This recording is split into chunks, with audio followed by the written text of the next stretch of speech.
최근에 확약서 한 장 때문에 정말 1년 만에 어렵게 구한 매수인 놓칠 뻔했습니다.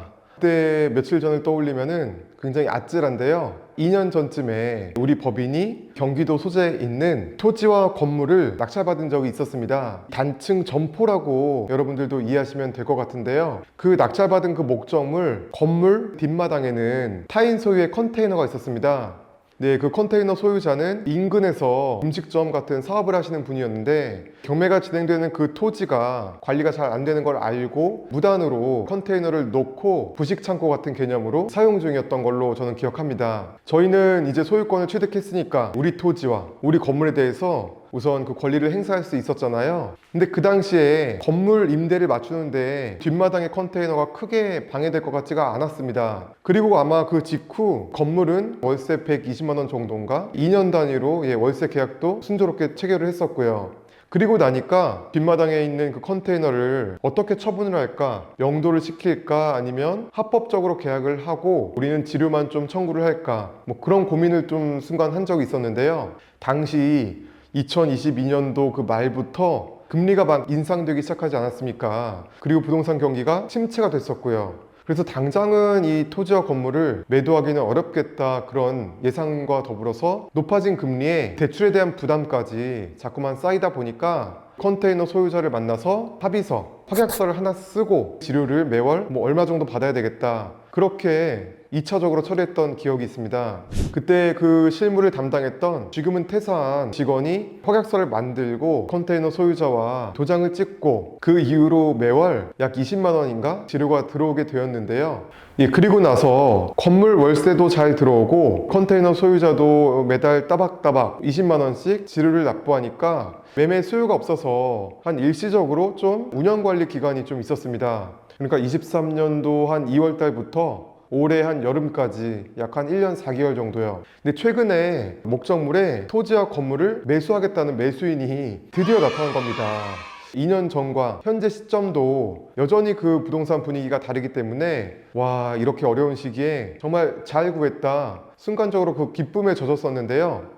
문제는 그 매수인이 뒷마당에 있는 컨테이너를 본인이 잔금을 치르기 전까지 다 처리를 해달라고, 원상복구를 해달라는 그런 조건이었습니다.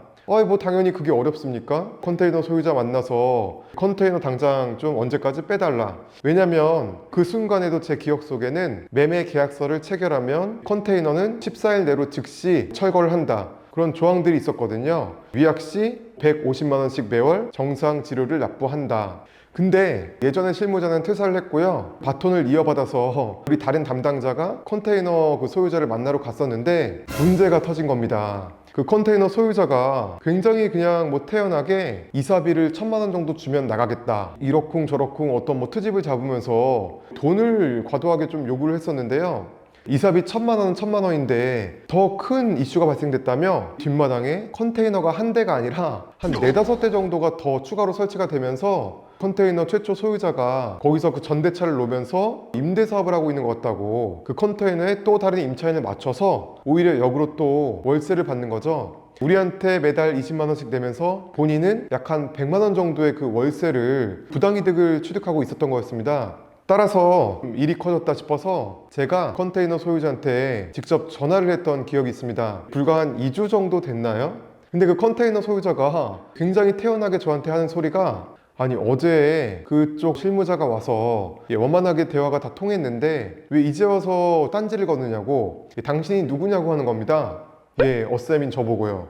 내가 결정권자다, 나랑 지금부터 대화를 하자. 그분이 오히려 큰 소리를 치면서 이사비 1,000만 원 주지 않으면 못 나가겠다, 그렇게 계속 배짱을 튕기길래 일단 제가 전화를 끊고 2년 전에 작성했던 확약서를 다시 한번 체크를 해봤습니다.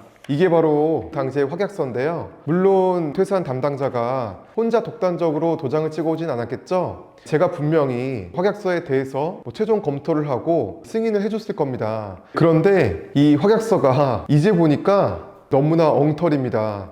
여기서 가장 문제가 되는 조항이 사망, 본건 토지 위에 존재하는 지상물은 본건 부동산의 매매 계약 체결일로부터 14일 이내 철거하기로 한다. 매매 계약 체결일로부터 14일이기 때문에 일단 저 컨테이너 소유자는 버틸 수가 있는 거였습니다. 그런데 여러분들, 매도인인 우리 입장에서 컨테이너 철거에 대한 그 계획도 합의가 안 됐는데 새로운 매수인이랑 어떻게 이걸 계약하겠습니까? 지금 매수인이 원하는 조건은 본인이 잔금을 치르기 전까지 컨테이너를 모두 다 철거한다. 약간의 그 상반되는 주장이기 때문에 만약에 우리가 컨테이너를 철거하지 못하면 부동산 매매 계약 시 받았던 그 계약금은 배상해야 되는 거 아니겠습니까? 원래는 매수 문의가 와서 토지 소유자의 요청 시 컨테이너를 14일 내에 철거하기로 한다. 그렇게 적었어야지 우리 입장에서 안전한 거 아니겠습니까? 근데 그 컨테이너 소유자는 정말로 계약을 체결해도 매매 계약 14일 내에 퇴거할 것 같지가 않은 겁니다. 와, 이거를 제가 뒤늦게 다시 저도 이제 깜빡하고 있었습니다.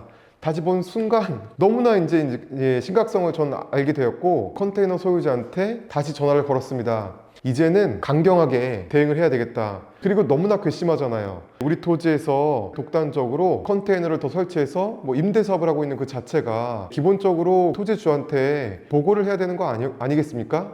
예, 그 부분에 대해서도 확약서가 조금 부족하긴 했습니다. 전대차를 금지한다 또는 최초 우리와 서명한 그 컨테이너 소유자가 실사용한다. 그리고 추가 시설물을 설치하기 전에는 반드시 토지 소유자의 승낙을 구한다. 그런 조항들이 한 2개 정도만 더 강화가 되었다면은 제가 굳이 목소리를 높이지 않아도 좀 법적으로 보호를 받을 수 있는 거였는데 다시 안 되겠다 싶어서 컨테이너 소유자한테 전화를 걸었습니다. 예, 그때부터는 저도 감정이 격해져서 욕 빼고 다 했던 것 같습니다. 언성도 높이면서 나름 논리적으로 답변한다고 법률적인 그런 내용이나 제 경험에 비추어서 상대를 압박했었는데요. 그때 제가 건넸던 말 중에서 대표적인 게 우리 땅에서 한번 분쟁이 시작됐을 때 누가 이기든지 결과를 한번 지켜보시라고 하면서 당장 다음 주에 우리 토지 경계에다가 녹색 펜스를 설치하고 공구리를 친 다음에 CCTV까지 모두 다 설치를 해서 내가 직접 토지에 대한 사용권을 관리하겠다.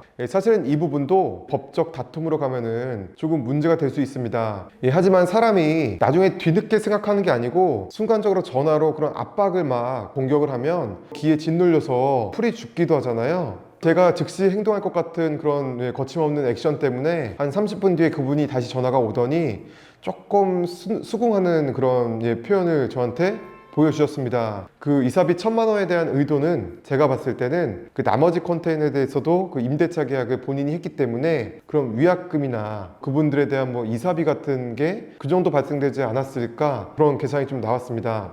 그렇게 이제 컨테이너를 둘러싸서 막아버리겠다. 그런 제 표현 때문에 결국에는 이사비도 없이 원만하게 합의가 됐었는데요. 나중에 이런 역할을 어느 정도 지금 이 상황을 풀고 현장에 있는 중개사한테 다 일임을 시켰는데 컨테이너 소유자가 그 중개사한테 하는 말이 대부법인 보통이 아니라고 하면서 그냥 이사비 없이 이쯤에서 나가는 게 좋겠다고 말씀을 했다고 합니다.